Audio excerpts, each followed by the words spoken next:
pagi anak-anak, sebelumnya Sutihotu Namo Buddhaya.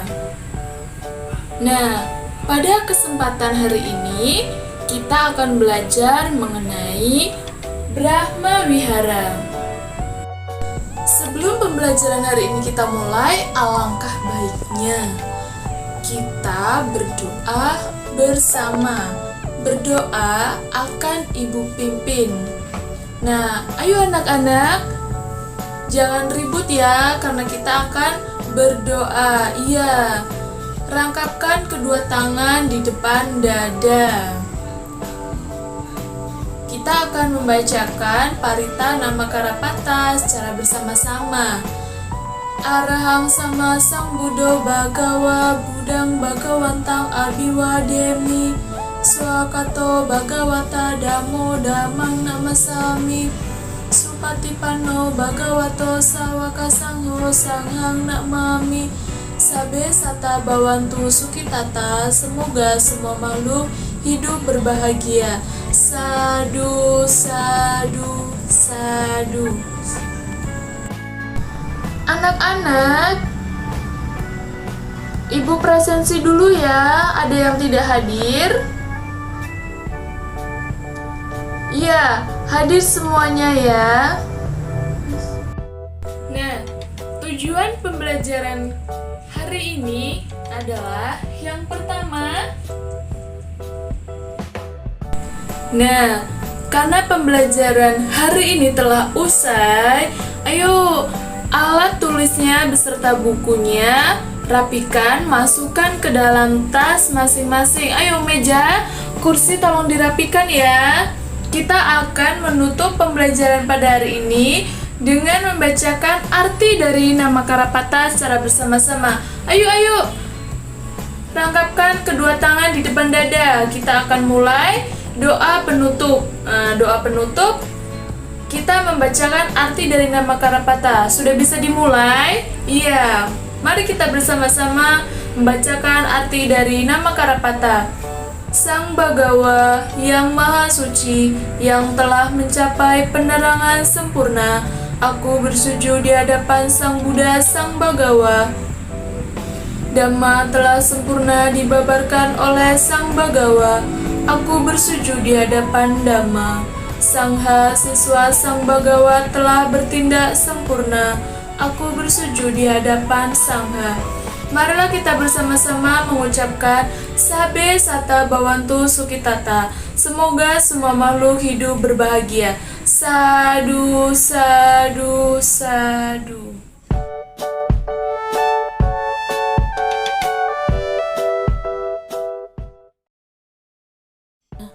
Pembelajaran pada hari ini kita akan belajar mengenai apa sih Brahma Wihara. Sebelum lanjut ke materi nih, ada yang tahu arti Brahma Wihara itu apa? Iya benar, Brahma Wihara adalah 4 sifat luhur. Pinter-pinter nih anak-anak Ibu. Sebelum kita lanjut ke materi, ada beberapa tujuan pembelajaran yang harus kita capai. Di antaranya, yang pertama, siswa mampu bersyukur atas kesempatan dapat belajar tentang cinta kasih atau metta yang diwujudkan dalam semangat belajar. Tujuan pembelajaran yang kedua, siswa mampu menunjukkan perilaku jujur, disiplin, tanggung jawab, santun, peduli, dan percaya diri ketika berinteraksi dengan guru, teman, dan orang tua. Tujuan pembelajaran yang ketiga, siswa mampu mendeskripsikan isi gambar yang berkaitan dengan cinta kasih dengan bahasa yang jelas, logis, dan sistematis. Kemudian, siswa mampu menjelaskan cinta kasih dengan bahasa yang jelas, logis, dan sistematis. Nah, tujuan pembelajaran yang kelima, siswa mampu menyanyikan lagu yang terkait dengan tema pembelajaran dengan riang dan berani.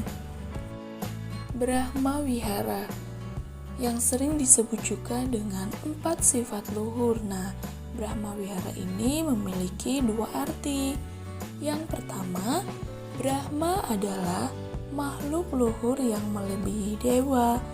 Nah, sedangkan wihara adalah kediaman atau tempat tinggal atau rumah. Jadi, dapat dikatakan Brahma Wihara adalah rumah bagi makhluk yang luhur. Nah, selain itu juga rumah ini memiliki 4 tiang. Yang pertama ada Metta, Karuna, Mudita, dan UPK. Selanjutnya yaitu pengertian dari masing-masing 4 sifat luhur beserta contohnya. 4 sifat luhur yang pertama adalah metta atau sering diartikan cinta kasih yang universal. Nah, dalam cinta kasih ini menyeluruh terhadap semua makhluk. Contohnya adalah menyayangi adik, melepaskan burung yang terkurung dalam kandang. Nah, sifat luhur yang kedua adalah belas kasihan atau sering disebut karuna. Nah, sebagai sesuatu yang dapat menggetarkan hati ke arah rasa kasihan bila mengetahui orang lain sedang menderita atau kehendak untuk meringankan penderitaan orang lain. Contoh sifat belas kasihan yaitu memberi makan kucing yang sedang kelaparan dan membantu korban banjir. Nah, selanjutnya 4 sifat luhur yang ketiga yaitu perasaan simpati atau yang disebut juga dengan mudita, yaitu ikut senang melihat orang lain senang atau perasaan gembira atas keberhasilan orang lain. Contoh sifat perasaan simpati yaitu memberi ucapan selamat kepada teman yang sedang mendapatkan juara kelas. Selain itu juga kita merasa senang ketika melihat teman yang sedang senang. Nah, 4 sifat luhur yang terakhir adalah UPK, yang mana UPK ini sering diartikan dengan keseimbangan batin. Nah, keseimbangan batin ini penting sekali loh, terutama bagi umat awam yang hidup dalam dunia yang kacau balau. Nah, selain itu juga di tengah gelombang keadaan yang naik turun tidak menentu. Nah, contoh dari sifat keseimbangan batin yaitu merasa tenang dan sabar dalam menghadapi berbagai masalah. Nah, manfaat dari kita melaksanakan 4 sifat luhur ini, maka kita akan merasa bahagia. Selanjutnya adalah tujuan dan manfaat melaksanakan 4 sifat luhur. Nah, yang pertama kita akan membahas mengenai apa sih tujuan dari melaksanakan 4 sifat luhur. Nah, yang pertama tujuan dari metta, yang mana merupakan cinta kasih secara universal. Jadi, tidak berfokus pada satu orang saja, akan tetapi untuk semua makhluk. Nah, yang kedua, karuna, yaitu belas kasihan yang merupakan penolongan yang diberikan kepada orang yang membutuhkan pertolongan. Jadi, dengan kita memiliki perasaan tersebut, maka kita tidak akan membiarkan orang yang memiliki perasaan yang menderita. Nah, tujuan yang ketiga, tujuan dari mudita, yaitu pemberian rasa simpati seperti kita melihat teman yang mendapatkan juara kelas. maka kita akan mengucapkan selamat kepada teman kita yang mendapatkan juara tersebut. Nah, tujuan dari UPK yaitu keseimbangan batin. Jadi, dengan memiliki UPK, maka seseorang tersebut ketika diejek oleh temannya tetap memiliki perasaan sabar dan tenang. Nah, selanjutnya manfaat melaksanakan 4 sifat luhur. Apa saja sih, Bu, manfaat melaksanakan 4 sifat luhur tersebut? Nah, tentunya manfaat kita melaksanakan 4 sifat luhur. Yang pertama, merasa tenang dan bahagia. Yang kedua, kita dapat meningkatkan keyakinan. Dan yang ketiga,